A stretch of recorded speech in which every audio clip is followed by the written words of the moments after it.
So today I thought we'd go through a tier list. Now, it's very much predictions at this point. Today is the 30th, so it's kind of 4 or 5 days before Season 9 actually drops. So by no means is this actually going to be the thing, but I wanted to make one before and then kind of make one maybe a week or two into the season, just to see how good I was, how accurate I was, and yeah, just go from there really. So I just want to go through a few things. We had the patch notes come out today, so I'm just going to go through a few things that will kind of spice up, change the meta maybe. So first of all, obviously we've got Valkyrie, the new legend, coming in. If you haven't seen the gameplay of her, I recommend going to see this video right here. Don't want to play it in this video because obvious reasons, don't want it to be too long. But basically she can fly. It's a pretty slow fly, so it's easy to shoot her, but can be used very, very well, I think. Her movement seems to be very good, and you can kind of tap strafe well by the looks of her her VTOL jets, which is one of her passives. You can also scan rings. So in my opinion, should be a very high tier legend. Not sure of the highest tier, but I think a lot of people will have a lot of fun with her. But going on from there, just scroll down to, don't care about any of this, don't care at the moment. So this here, pretty big, low profile characters. Wraith, Lifeline, Watson, as you can read here, no longer have the extra, I think it's 5% damage, which can make, it's a lot of difference in terms of some things. The wingman, kind of a one wingman shot, taking like 5% less damage is quite big. In some fights you can save your life. So there's that. It's a big deal really. Wraith's hitbox was changed last season and a lot of people stopped using her as much. Lifeline and Watson, to be honest, weren't used that much anyway. Well, Lifeline's used a fair bit, but she's not very good in her current state. She's just a bit, only had that one thing which has been taken away from her. So the low profile will make a big difference. And then we have Lifeline. She's basically losing her shield, but she's getting a better drone that heals quicker, and the care packages are being improved, and it's also being dropped a minute, so that's good. Octane, a bit of a nerf. Stim, so you can stim more often now, like pretty much instantly, but by the time you stimmed 3-4 times, you're going to have kind of 20 to 40 health left, which is very low. Obviously you do get the he does recharge his health on his own, but 20 HP in a fight could really make a lot more difference than 12 could. So if you just die to stim twice pretty instantly in a fight, you're going to be at like half health there, and in my opinion it's quite a big nerf, but it's controllable. The main thing that for Octane is his pad. Loba, this one actually sounds really good now. So you can run and slide at full speed while aiming with a bracelet. Pretty big in my opinion, and it fixes lots of bugs, and also her ultimate's been changed to 2 minutes now, but to be honest, that's fine. This one, really big one, gravity lift has been sped up, has been reduced, by 30%, and then reduced side-to-side acceleration, which is the strafe speed, and then limited time to 2 seconds you can sit on top, which that is just huge, and they've increased the cooldown as well. And weird one, but Nia Watson's pylons get rid of her abilities, so the one time that might come in handy, there you go. Fuse, he's got 2 of his knuckle clusters now, obviously not enough to make him amazing, but his knuckle cluster is probably his best attribute. Bangalore, they just put her smoke back to what it was, and Bloodhound, just a very little thing with the assists on ranked, for example, so you don't get easy KP just from scanning.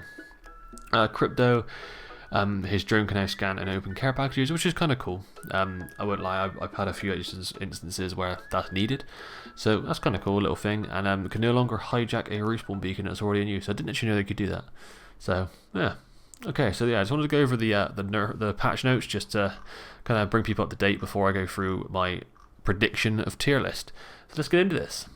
So this is the first time I'm doing one of these. I've not actually done one before, to be honest, so I'm going to kind of try to explain what I was going through my head. I actually found one that has Valk on it, so handy. I've not gone for I know you can go down to F tier, and that's kind of the worst ones, but in Apex it's a funny one because no legend's pointless, they all have a use, and some are more useful than others, obviously. Some are more fun to play than good in ranked, for example. In this one I'm going to go for a middle ground, ranked and kind of pubs just together, because some legends are fun, some legends are really good, some are less fun in pubs, some are better in ranked, so I'm just going to try and put them together, and overall the meta does normally stay the same between both. So yeah, here we go. So first of all, we have the obvious ones, in my opinion. Rampart is going to the bottom. Now, I'm not going to say that her shields aren't good, but I don't think they're good enough, and her ultimate is pointless, and to be honest, her passive isn't the best. Maybe it should help all guns, something like that, but something does need to be changed in terms of Rampart. Her whole kit needs a rework, because it's just standing still. In Apex, her whole kit revolves around defending a still position and a movement-based game. Nah, don't work. But yeah, some people obviously can play Ever, as I said before. The next one, I'm going to try and work my way up here. So the next one I'm going to go with is Fuse down here, because yes, he can be handy once again, but honestly his kit's not great. His Motherload airstrike ult is pretty pointless. You can just jump over it if you're on a slight angle. It does do damage if you decide to sit in it for a while, but who's going to sit in it? Maybe at low tiers he's alright, but high tier, I'm going off diamond up to pred here. The normal games that I play in ranked rather than lower tiers. So yeah, there's that. Honestly, in my opinion, they're the worst legends in the game. I think they're below everyone else. I'm going to put Mirage up in C tier. Mirage is a very fun person to play. If you're playing pubs, Mirage is great. He's very fun to play. You can bamboozle a lot of people very well, and is very good for one-on-ones. He's very good low tier. I actually think that Respawn or the devs of Apex said that Mirage is very good in lower tier ranked, and he really is. It does confuse a lot of people, his ult, and just his general bamboozle he has.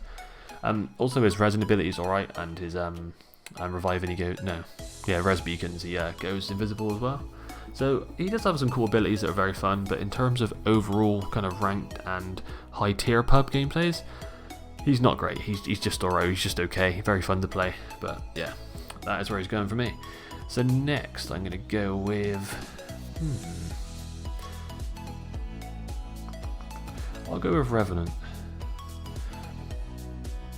Now, I know a lot of people get annoyed at Revenant, and to be honest, his ult is annoying, but his ult's only annoying if you pair it with Octane's pad. It's not Revenant's fault, it's more Octane. There's nothing you can really do about that, apart from I don't think you could use the Octane pad while you're in Revenant's ult. I think that would sort it out. I don't think they should nerf Revenant, because he doesn't need a nerf. He actually isn't great, in my opinion. He's bloody massive, he looks like a tree. He can't head glitch anything, he walks like a spider. He can climb, but he should be unlimited. So that's where he's staying for me. He's not going any higher than that. And it's interesting because I'm trying to think of next season's meta rather than this one. Obviously we're going to have World's Edge and Olympus, and different characters are better on different maps, so got to try and put that into perspective as well. Next I'm going to go with Watson. She's going to stay in C as well. Now Watson could be B, but I'm going to go with C because I want some lower tier ones here. Now she was actually meta in season 3 and 4. She was very, very good because everyone was playing buildings, wasn't forcing fights. It was very much a defensive meta, and defensive wise she's really good if you're trying to hold a building down. In my opinion, she's not as good as Corstec still, but she is slowly getting better with her nerfs of recent times. She has auto gen her shields now, which is also very slow and didn't really help her at all, I don't imagine. But yeah, she does have a use, and she's also lost low profile now, so that's actually a big deal. So you could argue she goes in B tier, and I wouldn't argue with you. And this is mine. It's not anyone can change their mind. There's some Watson guys out there that could play up in the S tier in these levels, but to be honest, any legend in this game you can play at S tier level if you're a good player. It's not based on who you play. I can play pretty much any legend and a high tier gameplay, I'd say. Some not as well as others, but still doable. Right, moving on. So now we're into the legends that are mostly picked, I'd say. If I see these 5 on the team, I'm a bit like, oh, right, okay, interesting choice. Well, Loba would have been in that category as well. Now, I haven't seen this yet, because I don't think anyone's seen the gameplay of this yet, but I honestly think she'll be quite good next season. I'm going to go with Corstec in B. Corstec he got a heavy nerf in Season 8, midway through Season 8. It was actually when his takeover came out. So yeah, he got a time takeover, which is the Corstec place on King's Canyon, and he got nerfed to crap. And yeah, you can walk through his smoke like it's nothing, his gas, sorry, and he does 5 damage now per tick, and it's pretty bad, to be honest. He is annoying to fight against anyway, but the annoying bit's still there because you get slowed in it, but you just see a lot less of him now. I'd call him B tier. He's still decent. He can still be played in any gameplay. Ranked, he's decent. He's good at holding down buildings. But the current meta and how it's played isn't about defending. It is more about just mindlessly jumping on people and seeing how you do. So at the moment, Corstec's not great, but that's why I'm going to put him there. Next, we're going to put Crypto. Crypto is good, but I just can't stand Crypto's. His drones just... You can't control the drone and him at the same time. And a lot of the time, the drone doesn't make up for that person you lost in a fight. So he's okay. He's good for knowledge, ring scans, things like that. But he's staying there because I don't think he's any better than that, to be honest. That is that's where he can stay. I just forgot about Lifeline. I put Lifeline here. Yeah, Lifeline's also in C tier. I know she's getting this big. Well, they're actually calling it a nerf, but they're saying it's also a bit of a buff, and it's a weird one. Obviously, we went through the patch notes earlier. She's losing her res shield, which, in my opinion, was pretty much her only good thing. Her heal bot is kind of pointless unless you're at the start of a game. It might save your life 1 in 20 times, maybe. Her care package does sound good now, but it's also a 5-minute cooldown, and you might get that once, maybe twice in a game. And by the second time you have it, you'll probably be pretty kitted out anyway. It does guarantee like upgraded loot on what you have, which is a lot better than what it was before. I don't think it'll be enough to whack her into the higher tiers, but yeah, losing her res shield does make it very. I've also seen that if you res, you can cancel the res halfway through, which is kind of interesting again. But we'll see how she plays. Obviously, she's lost low profile now, along with Watson, but I don't think that's enough to make her kind of go any higher than this.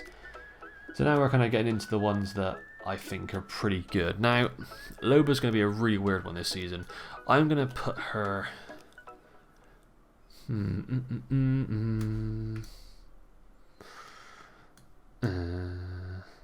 Yeah, I'm going to put her in B. And now, if her bracelet is as good as I think it's going to be, she could be an A. She could be a bit higher, but I'll leave her in B for now because honestly, she's we don't know yet. It's a bit of an unknown. We've seen a bit of gameplay of Valk, but we've not seen this. A lot of people are saying it's very good, devs-wise, that have played her. It's like 10 times better, worlds difference, and things like that. So honestly, she could be up here somewhere. Her ult isn't all bad. If you have a good team around her ult, and you especially at endgame as well, it does come in very handy. You don't really notice it until you have a Loba for a while on your team, and then suddenly you don't realise how handy it really is. So it's a weird one. Not a lot of people play Loba, and you don't see a lot of Lobas. But honestly, she can be used quite well. So now we're working into the higher tier ones. These are the kind of characters you see often, I'd say. Now I'm going to get Pathfinder an A straight away because he's good. He's a bit big. I think his zipline just isn't as good as the other movement characters. You've got kind of Horizon, you've got Octane, Valk now as well, and movement-wise, he's just not the best. His grapple's probably the best thing he has, and by quite a long way. He can also scan rings, obviously. But yeah, he's just very big. I know he's lost it below profile, but I don't know why he had it in the first place anyway. He's big, and movement wise, because we've had so many legends added to the game that have a lot of movement now, he's kind of not that special anymore. He's still fun to play. Yeah, movement wise, if you want to play with movement, Path is up there with the best. His zipline is handy. He's not bad at all. He's actually a good legend. That's why he's in A. I just wouldn't say he's in the top tier at the moment. Now this man here, I'm just gonna whack him up there now because he's just there. He's been there for like five or 6 seasons now. He ain't coming down. He gets nerfed, and they're like, yeah, we might come down here somewhere, and he's like, nah, I'm going back up. I'm staying right up here. His bubble is one of the strongest things in the game.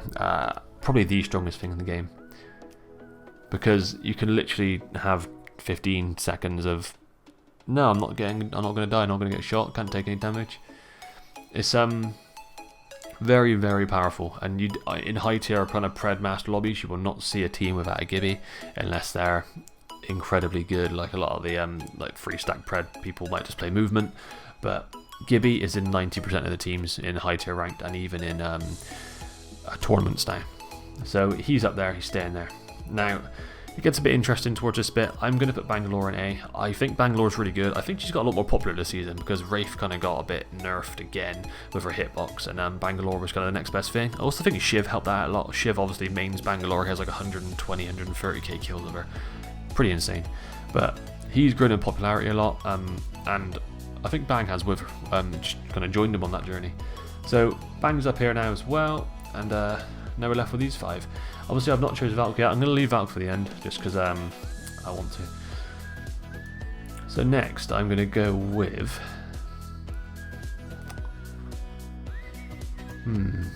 Bloodhound is still an S tier. The only thing Bloodhound's getting changed is his assist abilities. Now obviously it's going to be a bit annoying if you don't get an assist for a scan, but I don't think you should have anyway. you kind of do assist, but you didn't do anything. And it'll stop a lot of people just playing Hound because of that in ranked. So yeah, it's kind of annoying. You get a lot of Bloodhounds that won't even scan until they're very close to people, so they make sure they get the assist, which to me is absolute crap. But yeah, he's an S tier. You see him in a lot of tourneys. You see him in most. I think he's like second, third most pick rate. Never a guy that's probably you could put Octane. I'm not going to put Octane down there. I'm going to leave Octane up here because his pad when you crouch out is absolutely insane for movement. It really is. Horizon, I'm going to put down tier. In my opinion, her ult is quite good. It's alright actually. I wouldn't say it's quite good. If you count the amount of times you actually get killed by Horizon ult, I think it's very low. It's very hard for anyone to see when you're in a Horizon ult who's in it. So you can easily destroy it, and honestly her ult's not the best thing about her. Her best thing is the Q and the movement she has.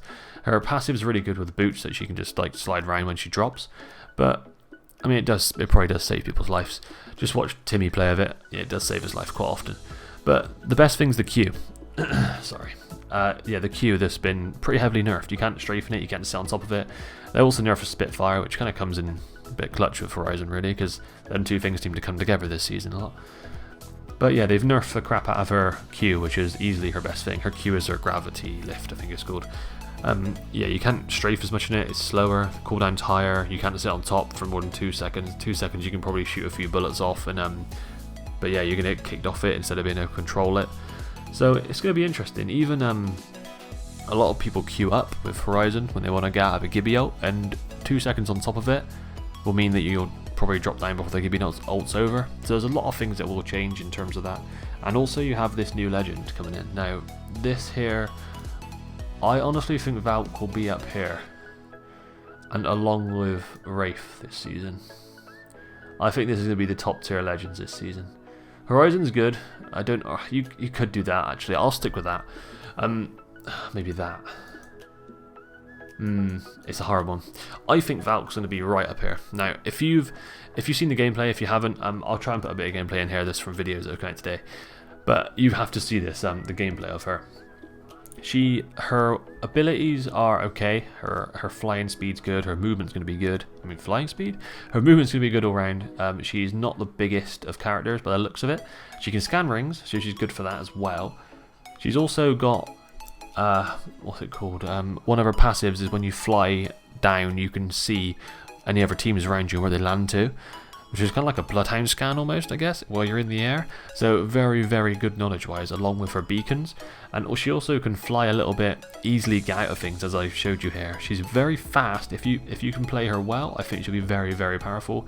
She also has this little airstrike stunning barrage of missiles that come down, and she has also got her ult, which is literally, if you come stand by me for 3 seconds, you can redeploy. Now, think about when you redeploy and go up a balloon, how high you go, how far you can travel. It's further than Octane's pad. So movement wise, rotations, she's going to be number 1, easily, in my opinion. That's how I see it. The only difference is, I was going to say that you can't, if you're in a building, say, you can't do it quickly, but in most cases you can walk outside for 2-3 seconds while it's going off, and you're not going to get shot while going up it because it's really quick. Octane's pad, obviously, is the same deal with being inside. You can't pad if you're inside a building very easily, just run outside and do it. You travel a lot further, but you can also get shot a lot easier, and you don't fly. So, in my opinion, Valk's going to be right up here. I put Wraith here. You could argue Wraith's there, you could also probably just do that as well, because I think these 6 will be the most played legends in Season 9 by far. I'm going to stick with something like this, just because I'd like to see less S tier characters and a bit more across the board. But Wraith's losing her low profile, which is very, very nice. A lot of people play Wraith. She's always been the highest picked legend. It was nice to have a bit of a change. I'm a bit upset that the change was Horizon, who's been the most annoying thing I've ever seen, because just of what she could do in her Q, it shouldn't have been as powerful as it is, and obviously they knew that. That's why they've nerfed it, and that is why I put her down to here, because honestly that was the best thing about her. Her ult's alright, her passive's pretty good, but you don't often get killed a lot with the ult, as I said earlier. But yeah, that's my tier list. I might be wrong on a lot of things. I expect, they've said that next season Rampart's getting a rework. They've said that in the patch notes that Fuse needs some work, but they don't want to make him a legend that only kills with his abilities, I think they said. It's an interesting one, because a lot of legends here could use a rework. Now you have Revenant. I wouldn't say he's bad, but he just needs to be paired with other people to be good. And it's a bit of a weird one. Lifeline's been nerfed in my opinion. Watson used to be very good. He lost low profile. It's a strange one. This is what I go with. Obviously there's arguments. You could easily kind of whack like Watson, Loba there, do a bit of that. You could put Corstec up here if you wanted to, because on certain maps Corstec's really good on Kings Canyon, for example, because he stops third parties. But it all depends. I've just kind of gone across the board here and of what I think. So I'm going to try and stick with this. Yeah, I was going to actually like that. Is it like that? Yeah. Yeah, I'll stick with that.